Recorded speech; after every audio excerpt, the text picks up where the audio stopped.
भगवान जी, अभी इस समय पितृपक्ष चल रहा है। श्राद्ध पक्ष में आपका अपने भक्तों के घर, अपने शिष्यों के घर आगमन हुआ है। तो श्राद्ध पक्ष में गुरुजनों का आगमन होना, संत ऋषि मुनि महात्मा जनों का आगमन होना क्या संकेत बताता है? इसके लिए ये तो बहुत बहुत शुभ संदेश है। संतों का आगमन होना, उनके चरण धो करके चरणामृत लेना।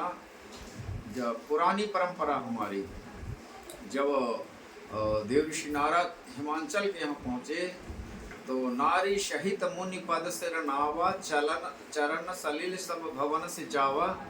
तो हिमांचल और मैना देवी ने उनके चरण धोए, चरणामृत ली, अक्षत पुष्प गंध के द्वारा पूजन किए, जैसे भक्त ने अभी किया।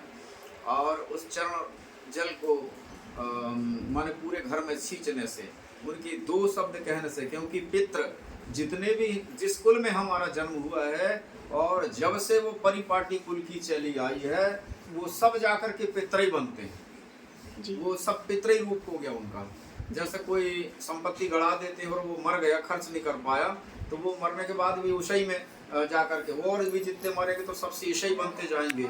इसी प्रकार में ये पितरों की जो परंपरा में जितने भी देहावसान हो करके चले गए हैं स्वर्ग में, और वो शव मन पितृ के रूप में बनते हैं।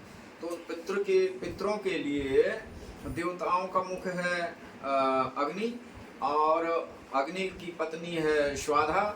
वो स्वाहा के द्वारा देवताओं को प्राप्त होता है।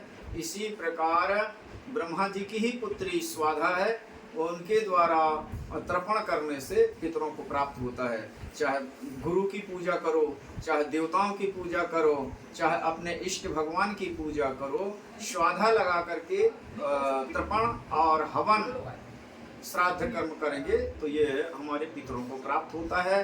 और जितने भी हम पितरों की पितृदोष की पितरों की आकृपा के कारण से कष्ट सहन कर रहे हैं, जैसे धन संपत्ति का अभाव, मकान नहीं बन पा रहा है, मकान में बेटा बेटी इनकी पढ़ाई लिखाई में कठिनाई जा रही है, इनके शादी विवाह में कठिनाई जा रही, पर संतान उत्पन्न में कठिनाई जा रही है, ये सब पितृदोष के लक्षण कहलाते हैं। तो संतों के द्वारा आने से पितृपक्ष में और उनके द्वारा दो शब्द सुन लेने के कारण से पितृदोष से मुक्ति मिलती है।